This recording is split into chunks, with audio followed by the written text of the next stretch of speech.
We don't care. The United States and NATO, we do not care how many Ukrainians die. Not civilians, not women, not children, not soldiers. We do not care. It's become a great football game. We've got our team, they've got our team, rah, rah. We want to get the biggest score and run it up. And, we don't care how many of our players get crippled on the playing field, as long as we win. Now, we are shipping fantastic quantities of weapons. It's caused the stock of Raytheon, which creates missiles, and Northrop Grumman, which creates aircraft and so forth, and missiles. All of these defense industries have become tremendously bloated with tax dollars. I don't think it's ultimately going to change the outcome. I think that Russia will prevail. The Ukrainians are in a very awkward strategic position in the east, but if you look at the way that this unfolded, President Putin made a desperate effort to stop the march towards war. Back in December of 2021, he went so far as to put specific written proposals on the table with NATO, peace proposals to defuse what was coming about. Because at this point, Ukraine was massing troops to attack the Donbass. So he was trying to head this off. He didn't want war.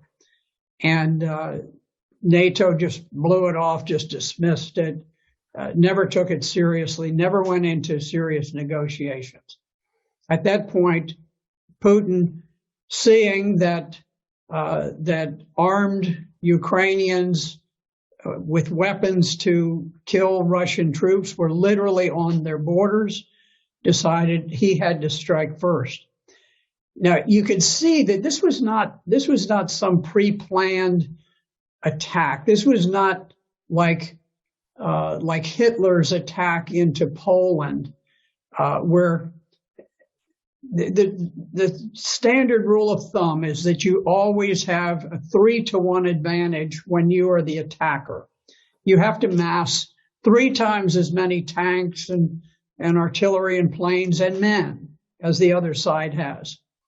In fact, when Russia went in, they went in sort of with what they had, what they could cobble together on short notice, and they were outnumbered by the Ukrainian forces. The Ukrainian forces had about 250,000. The Russians had perhaps 160,000.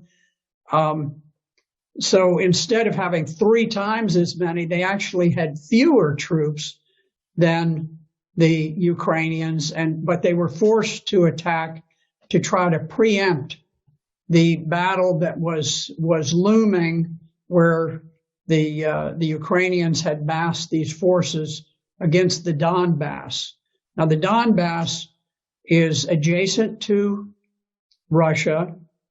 It is a portion of Ukraine that did not join with the revolutionary government that conducted the coup in 2014 and overthrew the government of Ukraine.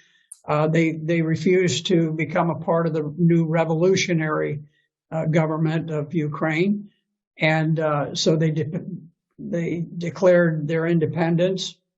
And Ukraine had massed this enormous army to attack against the Donbass, and so Russia was forced to go in to preempt that planned attack by Ukraine.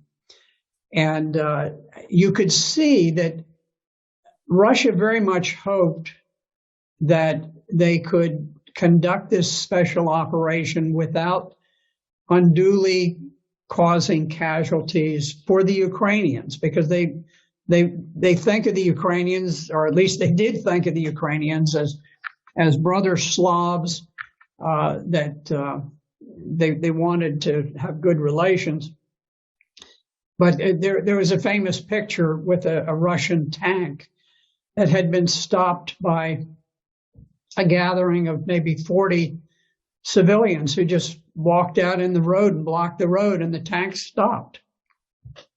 I can tell you, in Vietnam, if we had had a bunch of people who stood in the way of an American tank going through, that tank would not have slowed down in the slightest. It wouldn't have honked a horn. It wouldn't have done anything. Wouldn't have fired a warning shot. It would have just gone on. And I think that's more typical. I'm not criticizing the Americans. I was there and I was fighting, and I probably would have driven the tank straight through myself. But what I'm saying is that the rules of engagement for the Russians were very, very cautious. They didn't want to create a great deal of hatred and animosity. The Russians did not go in. They did not bomb the electrical system, the media systems, the water systems, all of these, the bridges and so forth. They tried to retain the infrastructure of Ukraine in good shape because they wanted it to get back. They just wanted this to be over with and get back to normal. It didn't work.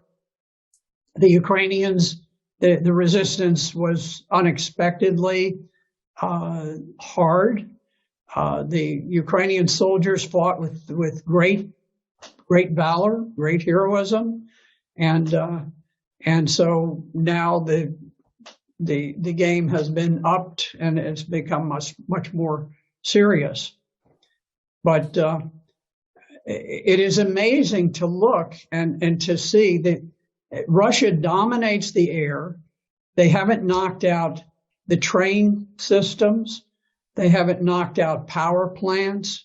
They haven't knocked out so many things. They've never bombed the buildings in the center of Kyiv, the capital of Ukraine. They haven't bombed the buildings where the parliament meets.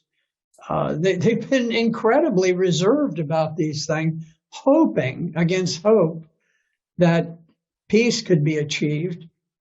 But I don't think Ukraine has anything to do with the decision about peace or war. I think the decision about peace or war is made in Washington, D.C. As long as we want the war to continue, we will fight that war using Ukrainians as proxies, and we will fight it to the last Ukrainian death.